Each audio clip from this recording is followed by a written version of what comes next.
Do you beat yourself up for being depressed? Maybe because your depression doesn't feel related to any life event. I mean, you're in a fantastic relationship, you got a job you love, and yet everything just feels so rubbishy. Life feels sort of empty, and nothing seems worth fighting for. You just feel incredibly low with that murky feeling of worthlessness and hopelessness. Maybe not wishing you were dead, but wishing there was a way out. Not wanting to wake up each day and have to fight so hard to feel so rubbish still. So sadly, you beat yourself up for remaining in this low and unproductive place. But you know what? The bigger tragedy is that none of this is your fault. The fact is that no one gave you the tools you need in order to succeed with this. You see, trying to break through your depressive lows without the correct tools is like a domestic cleaner who's trying to clean a dirty house like this with his bare hands, with no equipment, no hoover, no cleaning liquid or anything. Honestly, it just won't work. But the good news, I'm about to give you a fully loaded cupboard jam-packed with all the cleaning tools you need to do your cleaning. In this video, I'm going to show you how to shorten your depressive lows to as little as 1 hour. But even better, you'll discover how you can avoid getting into those deep, dark lows in the first place.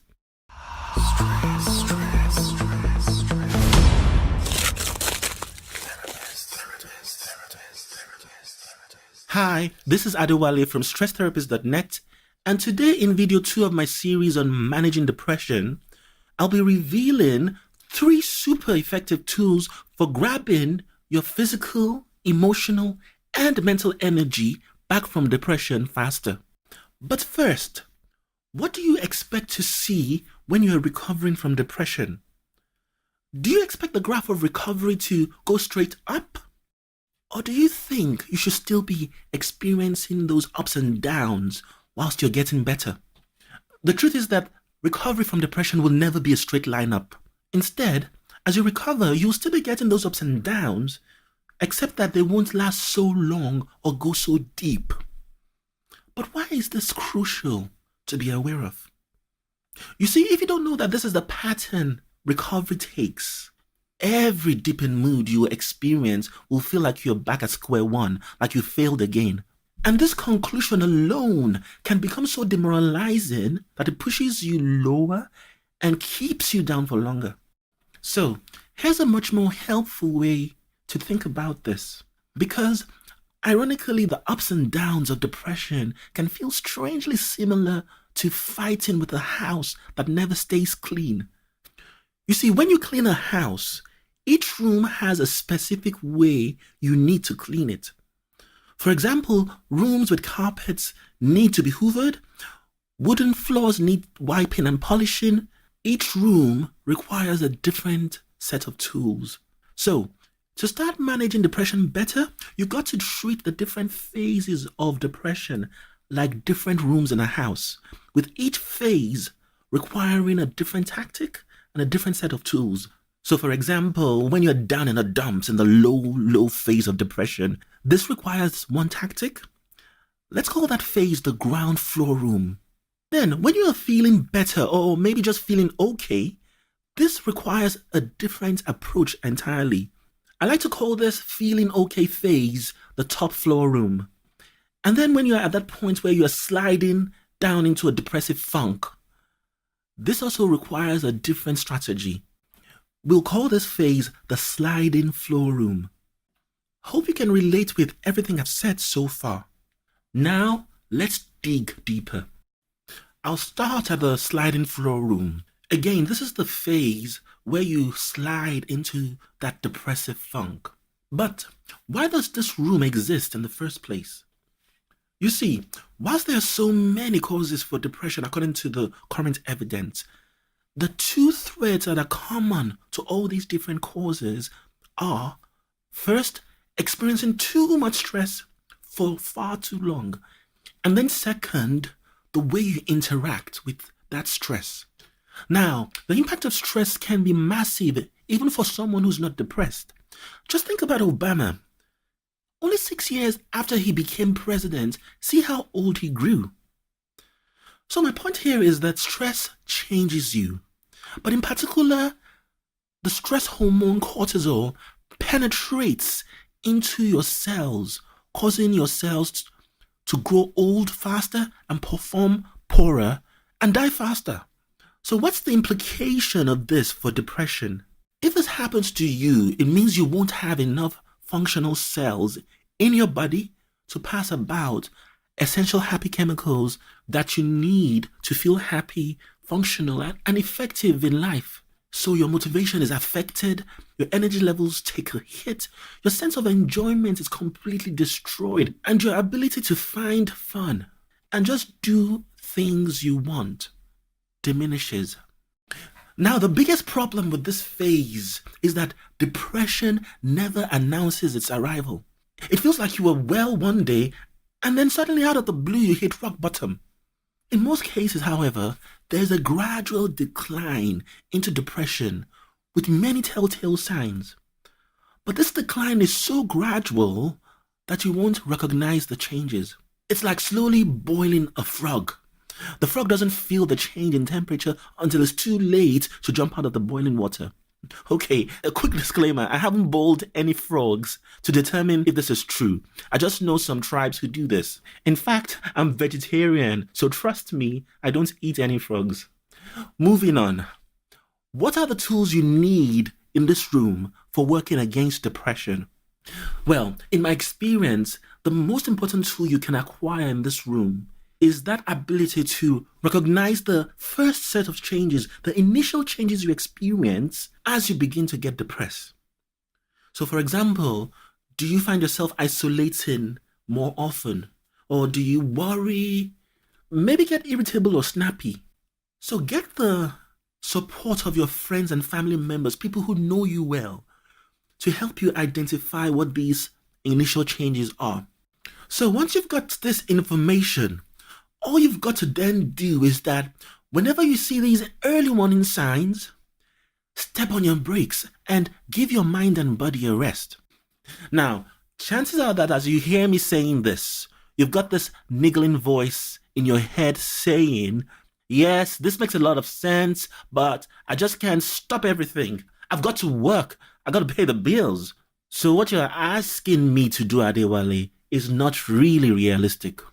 Yes, you're right. But there's one big secret to giving your body the much needed rest without having to put your whole life on hold. I'll be revealing this big secret in video 5 of this series because it's way too complex to add to this video.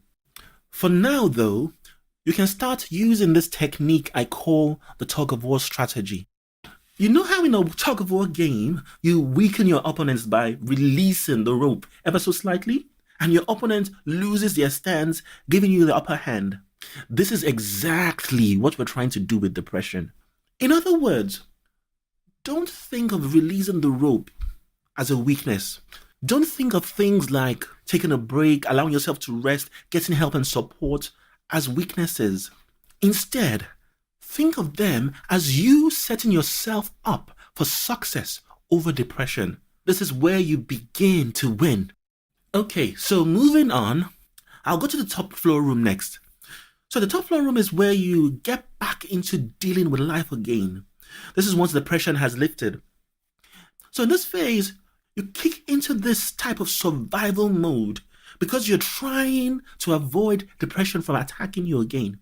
So you work harder, you criticize yourself to do better, and you worry about the things that may jeopardize your carefully crafted plans to achieve your goals. Essentially, all these strategies kick in and pile pressure on top of you. And then, once the pressure has been heavy for a while, your mood starts to plummet. Now, the biggest mistake in this room is that you will try to forget about your depressive episode. You'll try to get on with your life. You'll try to claw back the time depression has stolen from you because you're feeling better now and you don't want to jeopardize all of that by thinking of all those sad thoughts, all those depressive thoughts, and make yourself unwell again. But this is a big, big mistake. Trying to forget about the depressive episodes and just moving on with your life will make you fail to equip yourself to manage depression better. So that when depression hits you again, you will have no clue of how to stop it from ruining your life all over again. Now, your most important tool for this room is that you stock up on your ammunitions. You've got to get your grenades and your machine guns ready for battle. I'll explain. You see, most war camps have an ammunitions room, a storage area that's easily accessible and jam-packed with explosives, guns, and grenades. This helps soldiers to be ready to respond within seconds of an enemy attack. You've got to build up your own ammunitions room to win your battles against depression. And how do you do this? You do so by equipping yourself with the knowledge and the research on how to win. The problem is that most people leave this research to when they are becoming depressed again. And sadly, this is the worst time because your brain is completely sabotaged by depression. You won't be able to think clearly through anything you learn. And you won't have any helpful thoughts or preventative coping skills to latch onto when depression attacks. This is like soldiers running into the ammunitions room only to find it empty. The best time to understand depression is when you feel better. Because if you are feeling really, really low, that's the wrong time to try and read long articles. The best time is when you're feeling better because your brain is in its best position to think through things clearly, to remember things, and make essential connections on how to deal with depression when it attacks again. So now we get to the hardest room to deal with, the ground floor room. This is where your body feels like you've been punched by 10 professional boxers for days on end. You've lost your motivation, interest, and energy, and just making a cup of tea feels like climbing the highest mountain. But what if I told you that these depressive symptoms you experience are actually key indicators that your brain is functioning perfectly? You probably think I've gone crazy then. But according to Dr. Karen Wager-Smith from the Scrip Research Institute, Rockefeller University, sometimes your depression is as a result of your body's attempt to repair itself.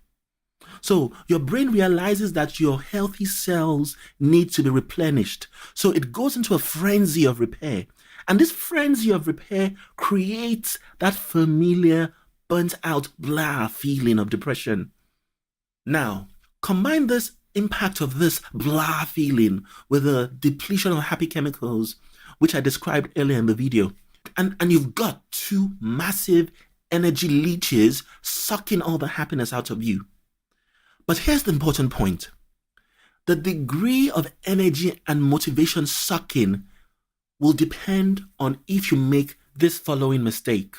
The biggest mistake you can make in the ground floor room is if you work yourself hard trying to bully yourself out of depression. If you do this, your internal pressure and stress will skyrocket. Fighting depression like this works against the brain's attempt to heal itself. And this will drop you into deep, dark, and long depression. This is the major reason why your lows take much longer to climb out of. So, your ultimate goal in this room is to give your brain the opportunity it needs to rest and heal itself. And in my experience, the fastest way to do this is by overindulging in calming and soothing activities. So as an example, you can become a collector of compassionate phrases that counteract the negative phrases you beat yourself up with. So if you tend to think thoughts like, why can't I just cope with life? Why can't I accept that I'm ill? Or I'm so selfish for thinking about killing myself. Instead of thinking these thoughts, imagine you've got a friend who you love deeply and she's beating herself up badly for getting depressed in this similar way. Would you tell her, yes, you should certainly beat yourself up? No, you won't do this. You'll feel empathy for her, you'll feel sorry for her, and you wouldn't feel ashamed for feeling sorry either. You'll want to pull her towards you and give her a warm hug, and you'll say, I'm here for you. This is depression. This is not you. Yes, you'll feel groggy for some days, and it will feel bad. But if you can treat yourself nicely, you'll most likely come out of this depressing place faster. So, you've got to speak to yourself about your depression in the same way. Yes, it's true. Depression can feel like a tsunami. It grabs your life from you, flattens you emotionally, and leaves you scrambling to escape that dark hole, or making you want to opt out on life because you feel empty and overwhelmed. But when you understand what's going on, and you realize that it's a big mistake to focus all your energy only on the low phase of depression, because depression is attacking you on 3 different levels. You've got to know what protective measures to apply for each of the phases depression takes you through. This is how you can snap out of the depressive lows faster. This is how you snatch the power back from depression. So, tool number 1, remember to stock up on your ammunitions whenever you hit the top floor room, so that you are better equipped for the next time depression hits again. And then, tool number 2, get to know depression inside out, so that as soon as you spot depression sneaking back, you can swat it away like a fly and snap yourself out of depression before it has time to take a hold on you. And then tool number 3, when you hit the ground floor room, remember that you struggling to get out of bed, feeling exhausted by every little thing, is your brain trying to repair itself. And this is the point to overindulge in bucket loads of self-compassion. This is the point to nurture yourself with thoughts of warmth and self-soothing.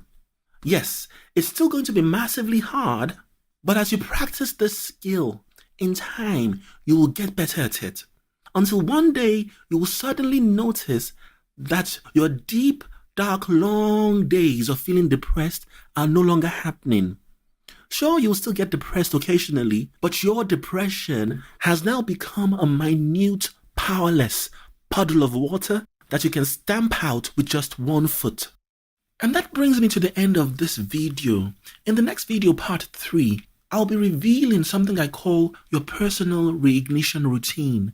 This is another powerful yet surprisingly practical technique that can help you remotivate and re-energize yourself. So if you're thinking that you don't want to let yourself go and get even more depressed, this strategy will protect you from that. So, see you in the next video.